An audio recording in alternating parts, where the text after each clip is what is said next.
As the world celebrated International Youth Day on Monday, young and aspiring new generation of leaders in Africa are meeting in Liberia's capital to help shape future of their respective countries in the positive direction.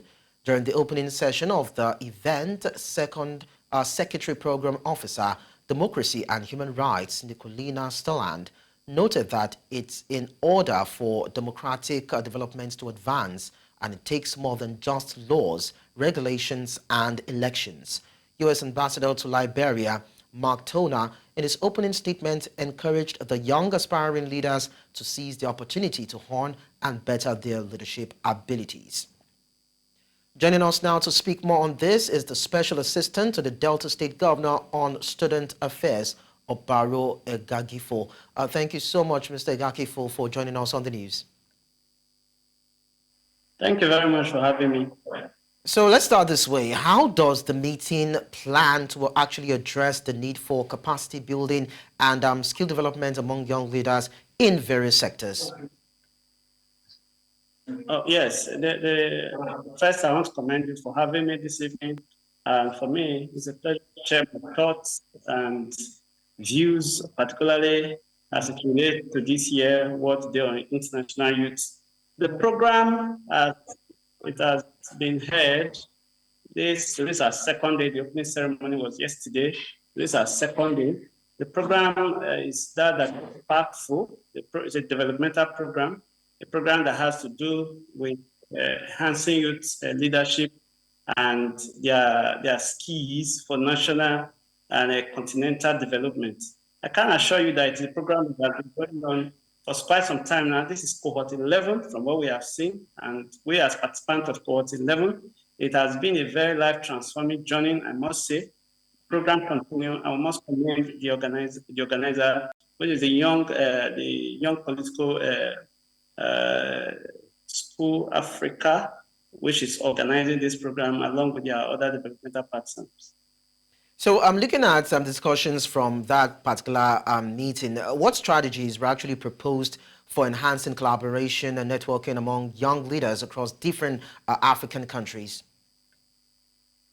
Well, the strategies are very, very enormous. You know, in today's day and age, the process of advocacy has actually turned from that stage where you just resort to the last stage of confrontation, other than exploring the other steps that are available to you as a person. So as a citizen, what we have learned or what we have been doing over the years is a process that tells you that as a young person, you have to develop yourself, you have to understand the institutions, you have to understand the dynamics of your environment.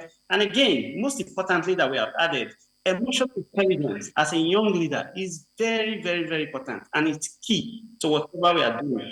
Because when you understand that, you'll be able to relate it to your environment, you'll be able to, handle it for the betterment of your country, relating with the peculiarities of your country. And we must truly commend people that have contributed in no distant measure towards seeing that these programs are ahead in Africa, particularly developmental partners. And again, back home in Nigeria, I commend our governor who has taken it as a priority to always sponsor youth to attend this event on a yearly basis. It's quite commendable. We must commend them for doing so. And again, among other African countries, you come here, you see the Uganda, you see the Ethiopia people, you see Sierra Leoneans, they are all here. We are sharing thoughts as it has to do with relate with our continent, our country in particular. We have sort of series of events that are happening in our home state, Nigeria. It was first of all the first one, NSAS protest, and recently you have the governance protest. It's not Nigeria that only have the surge of youth.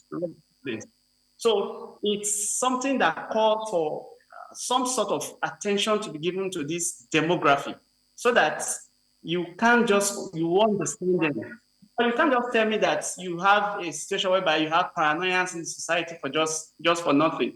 It is something that calls for some sort of retrospection among our leaders. So we must have a situation where we engage our youth and continuously engage them.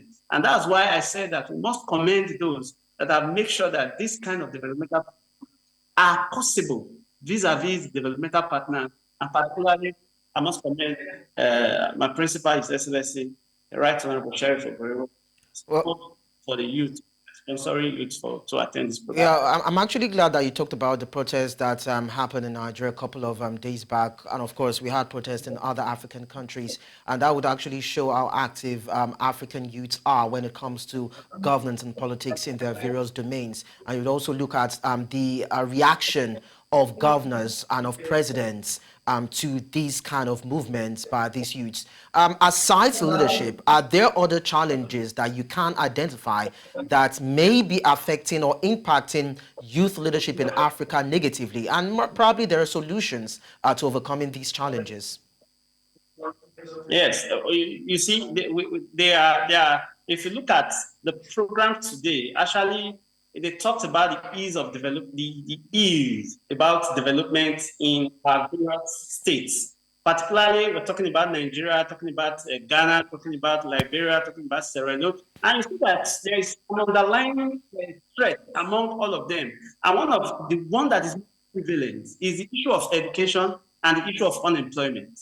So you see, these are not things that are just coming to just part of the continent. So for me, it's a call for African leaders to actually sit up, to look at these things critically, and look at possible ways of addressing. But I mentioned something earlier. I said, you just see a demography of youth. Protests are not only happening in Nigeria, they're not happening in the continent of Africa. You see them, they are everywhere. So it's something that calls for some sort of retrospection among our leaders. What are those things that we are doing that we have not done so well? What are those things that we need to improve on? Because I mean, governance is all about the people. And I keep saying it that we must commend those that have made some deliberate efforts to see that this demography of people, because when you look at it, if you look at the population, particularly in Nigeria, you see that the demography of the youth is a demography that no serious-minded leader would actually play with. So we must continuously engage the leadership to make sure that they talk with the youth, not talking at them. They have some sort of engagement, some sort of conversation. And we must commend various organizations that are doing it, and they are doing it so well. The government may not be doing it, but we have seen developmental partners that are doing these things. We have seen institutions. We are seeing officials of government that are taking some sort of responsibility that will give some sort of succor to the youth. So we must encourage it to continue. Because before you talk about a country, you must have a country before you even talk about governance. So when you have youth, a situation whereby youths are just at paranoia stage, nobody's had some sort of psychology in school. So the stage of paranoia will not just come like that. So it's something that has to be continuous. But in the bottom line, to answer your question, other things that could be identified, they are so synonymous among the African countries. If you were in the hall today, you will hear the issues of corruption, you hear the issues of the issue of education, you hear the issue of lack of opportunity, you hear the issue of lack of access. I mean, they are all issues that are a bit synonymous with the countries around the continent. The only peculiarity that we have come to realize is that for the case of Nigeria, it's a bit peculiar because of our nature, because of our population as a people. So it's something that really has to. And we actually hope that concerted efforts. Yeah, I understand. And we actually hope that efforts will be made, to actually deal with those challenges to liberate the potential of the African youth. Thank you so much, Obaro Egagifo, Special Assistant to the Delta State Governor, for sharing your thoughts with us.